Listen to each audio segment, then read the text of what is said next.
ಇವತ್ತು ನಾವು ಮಂಗಳೂರಲ್ಲಿ ಮಾಡುವಂಥ ಸೋರೆಕಾಯಿ ಹಾಗೂ ಒಣ ಸಿಗಡಿ ಪದಾರ್ಥ ಮಾಡುವ. ಇದೆರಡು ಒಳ್ಳೆ ಕಾಂಬಿನೇಷನ್ ಅಂತಲೇ ಹೇಳ್ಬೋದು. ಇವಾಗ ಮೊದಲು ಇದಕ್ಕೆ ತರಕಾರಿನ ಕಟ್ ಮಾಡಿಕೊಳ್ಳುವ. ನಾನಿಲ್ಲಿ ಒಂದು ಮೆಣಸಿನ್ಕಾಯಿನ ತಗೊಂಡಿದ್ದೀನಿ. ಇದನ್ನು ಈ ಥರ ಉದ್ದಕ್ಕೆ ಕಟ್ ಮಾಡ್ಕೊಳ್ತಾ ಇದ್ದೀನಿ. ಈ ಥರ ಉದ್ದಕ್ಕಿದ್ರೆ ಒಳ್ಳೆಯದಾಗುತ್ತೆ. ನೆಕ್ಸ್ಟ್ ನಾವು ಇಲ್ಲಿ ಟೊಮೆಟೊನ ತಗೊಂಡಿದ್ದೀನಿ ನಾನು. ಈ ಟೊಮೆಟೊನ ಕೂಡ ಅಷ್ಟೇ ಸಣ್ಣದಾಗಿ ಕಟ್ ಮಾಡ್ಕೊಳ್ಳಿ. ಇವಾಗ ನಾನಿಲ್ಲಿ ಕಟ್ ಮಾಡಿ ತೋರಿಸ್ತಾ ಇದ್ದೀನಿ, ನೋಡ್ಬೋದು ನೀವು. ಈ ಥರ ಸಣ್ಣದಾಗಿ ಕಟ್ ಮಾಡ್ಕೊಳ್ಳಿ. ನಂತರ ನಾವು ವಾಶ್ ಮಾಡಿದಂಥ ಸೋರೆಕಾಯಿನ ತಗೊಂಡು ಇದನ್ನು ಕೂಡ ಅಷ್ಟೇ ತುಂಬ ದೊಡ್ಡದಾಗಿ ಕಟ್ ಮಾಡೋಕ್ಕೆ ಹೋಗಬೇಡಿ. ಸಣ್ಣದಾಗಿ ಕಟ್ ಮಾಡಿದರೆ ಬೇಗ ಬೇಯುತ್ತೆ. ಈ ಥರ ಕಟ್ ಮಾಡಿ ಇಟ್ಕೊಳ್ಳಿ. ನಂತರ ಇವಾಗ ಒಂದು ಪ್ಯಾನನ್ನು ಇಟ್ಕೊಂಡು ಅದಕ್ಕೆ ಸ್ವಲ್ಪ ಎಣ್ಣೆ ಹಾಕ್ಕೊಂಡು ಈ ತರಕಾರಿನ ಚೆನ್ನಾಗಿ ಬೇಯಲಿಕ್ಕೆ ಬಿಡುವ. ಇಲ್ಲಿ ಇವಾಗ ನಾನು ಟೊಮೆಟೊ, ಕಾಯಿ ಮೆಣಸನ್ನು ಹಾಕ್ಕೊಂಡಿದ್ದೀನಿ. ನಂತರ ಇದಕ್ಕೆ ನಾವು ಆವಾಗಲೇ ಕಟ್ ಮಾಡಿಟ್ಕೊಂಡ ಸೋರೆಕಾಯಿನ ಕೂಡ ಹಾಕ್ಕೊಳ್ಳುವ. ಇದು ಸೋರೆಕಾಯಿ ಬೇಗ ಬೇಯಲ್ಲ, ನಿಮಗೆ ಸ್ವಲ್ಪ ಟೈಮ್ ಹಿಡಿತದೆ. ಒಂದು 15 ಮಿನಿಟ್ಸ್ ಬೇಕಾಗುತ್ತೆ. ಇಲ್ಲಿ ಟೊಮೆಟೊ ಮತ್ತು ಕಾಯಿ ಮೆಣಸು ಸ್ವಲ್ಪ ಹೊತ್ತು ಚೆನ್ನಾಗಿ ಫ್ರೈ ಮಾಡ್ಕೊಳ್ಳಿ. ಸ್ವಲ್ಪ ಫ್ರೈ ಆದರೆ ಸಾಕು. ನಂತರ ನಾವು ಅದಕ್ಕೆ ಸೋರೆಕಾಯಿ ಹಾಕೊಂಡ ನಂತರ ಅದು ಜೊತೆಲೇ ಫ್ರೈ ಆಗುತ್ತೆ. ಮತ್ತು ಇವಾಗ ಸೋರೆಕಾಯಿನ ಹಾಕ್ಕೊಂಡೆ ನಾನು. ಹಾಕ್ಕೊಂಡ ನಂತರ ಅದಕ್ಕೆ ಸ್ವಲ್ಪ ಉಪ್ಪು ಹಾಕ್ಕೊಳ್ಳಿ. ಉಪ್ಪು ಹಾಕ್ಕೊಂಡ್ರೆ ಇಳಿತದೆ ಸೋರೆಕಾಯಿಗೆ.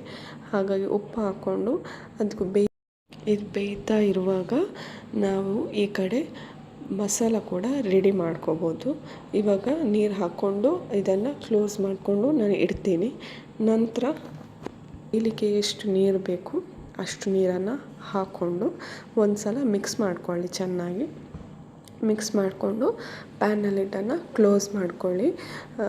ಇದು ಮಸಾಲ ರೆಡಿ ಮಾಡಿಕೊಳ್ಳುವ. ಇಲ್ಲಿ ಮಸಾಲ ರೆಡಿ ಆಗೋ ಹೊತ್ತಿಗೆ ಸೋರೆಕಾಯಿ ಕೂಡ ಬೆಂದಿರ್ತದೆ. ಇವಾಗ ನಾನು ಮಸಾಲ ಮಾಡ್ಕೊಳ್ಳಿಕ್ಕೆ ಒಂದು 6ರಿಂದ 7 ಬ್ಯಾಡಗಿ ಮೆಣಸು ತಗೊಂಡಿದ್ದೀನಿ.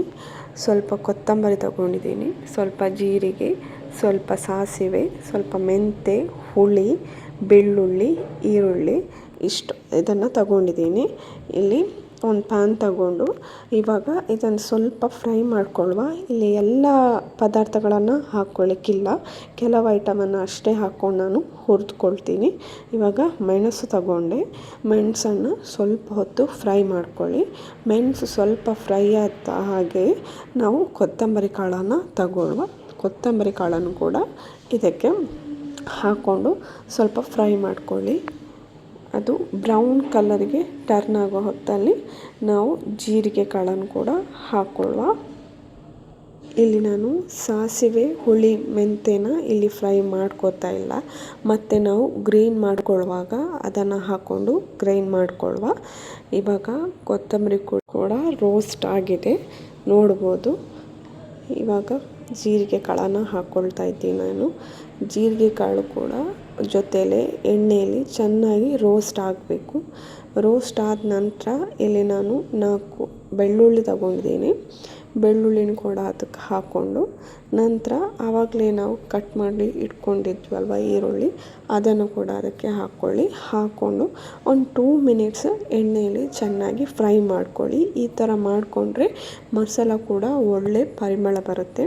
ಇವಾಗ ಫ್ರೈ ಮಾಡ್ಕೊಂಡ ಮಸಾಲಾನ ನಾನಿಲ್ಲಿ ಗ್ರೈಂಡ್ ಮಾಡ್ಕೊತಾ ಇದ್ದೀನಿ ಮಿಕ್ಸಿ ಜಾರಿಗೆ. ಆವಾಗಲೇ ಫ್ರೈ ಮಾಡ್ಕೊಂಡ ಎಲ್ಲ ಐಟಮನ್ನು ಹಾಕ್ಕೊಂಡು ನಂತರ ಇದಕ್ಕೆ ನಾವು ಆವಾಗ ಫ್ರೈ ಮಾಡದೇ ಇದ್ದ ಐಟಮ್ ಇದೆಯಲ್ವ ಅದನ್ನು ಕೂಡ ಇದಕ್ಕೆ ಆ್ಯಡ್ ಮಾಡ್ಕೋಬೇಕು. ಹಾಗೆ ತೆಂಗಿನ ತುರಿನೂ ಕೂಡ ರೆಡಿ ಮಾಡಿ ಇಟ್ಕೊಳ್ಳಿ.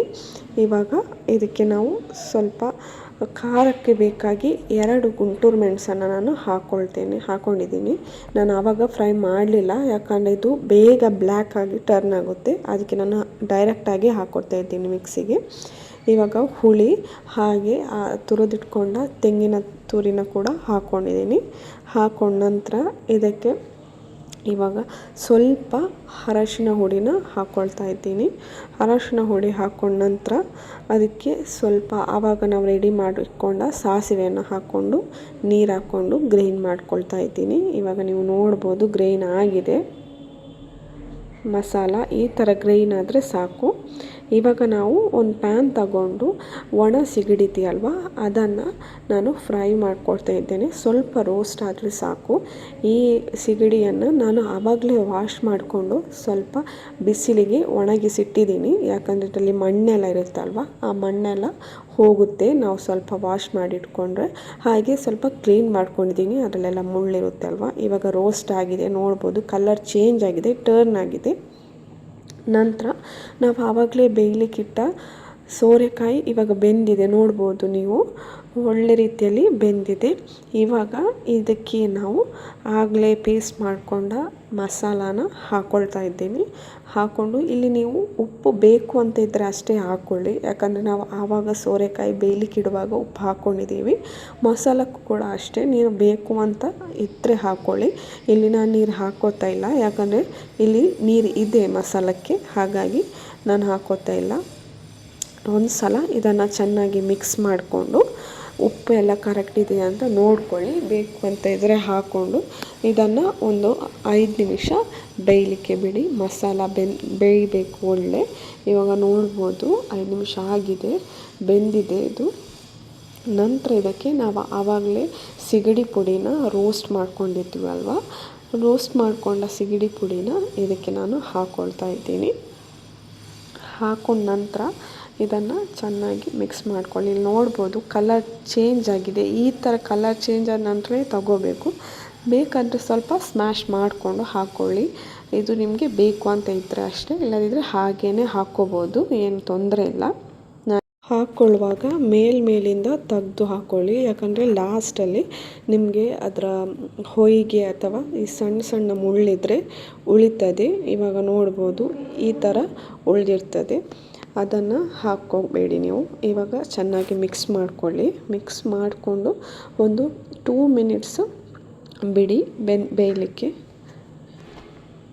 ತುಂಬ ಬೇಯಬೇಕು ಅಂತೇನಿಲ್ಲ, ಯಾಕಂದರೆ ಆಲ್ರೆಡಿ ನಾವು ಸಿಗಡಿನ ರೋಸ್ಟ್ ಮಾಡಿನೇ ಹಾಕ್ಕೊಂಡಿದ್ದೀವಿ. ಇವಾಗ ಇದು ಕುದಿ ಬರ್ತಾ ಇದೆ, ನೀವು ನೋಡ್ಬೋದು. ಕುದಿ ಬಂದಾದಾಗ ನೀವು ಬೇಕು ಅಂತ ಇದ್ದರೆ ಇಲ್ಲಿ ನಾನು ಕೊತ್ತಂಬರಿ ಸೊಪ್ಪನ್ನು ಹಾಕ್ಕೊಂಡಿದ್ದೀನಿ. ನಿಮಗೆ ಬೇಡ ಅಂತ ಇದ್ದರೆ ಸ್ಕಿಪ್ ಮಾಡ್ಬೋದು. ಇವಾಗ ರೆಡಿಯಾಗಿದೆ ಮಂಗಳೂರು ಸ್ಟೈಲಲ್ಲಿ ಮಾಡುವಂಥ ಸಿಗಡಿ ಮತ್ತು ಸೋರೆಕಾಯಿ ಪದಾರ್ಥ.